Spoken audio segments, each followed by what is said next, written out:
اعوذ باللہ من الشیطان الرجیم بسم اللہ الرحمن الرحیم۔ سب دیکھنے اور سننے والوں کو السلام علیکم۔ انسان کی زندگی خوشیوں اور دکھوں سے بھری ہوتی ہے۔ کوئی انسان یہ چاہے کہ اس کی زندگی میں ہر طرح کا سکھ تو آئے اور دکھ کا کبھی اسے سامنا نہ کرنا پڑے، ایسا ممکن ہی نہیں۔ اور جب کوئی پریشانی، کوئی تکلیف آتی ہے تو انسان ہمت ہار جاتا ہے اور بے چین رہنے لگتا ہے۔ آج آپ کے سامنے ایک بہت حوصلہ افزا اور امید افزا بات رکھنا چاہتا ہوں۔ صحیح مسلم میں 6568 نمبر حدیث ہے۔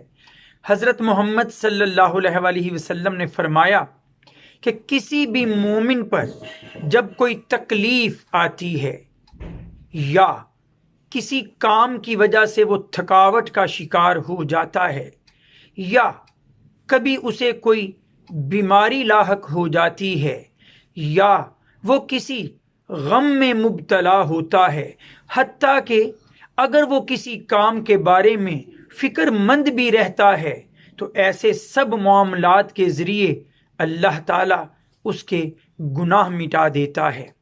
بس شرط یہ ہے کہ وہ ان سب معاملات میں بے صبرا نہ ہو جائے، صبر کا مظاہرہ کرے۔ اگر ایسا ہوگا تو اس کی ہر تکلیف، ہر پریشانی، ہر تھکاوٹ، ہر غم، ہر بیماری اور ہر فکر مندی اس کے گناہوں کو مٹانے کا باعث بنے گی۔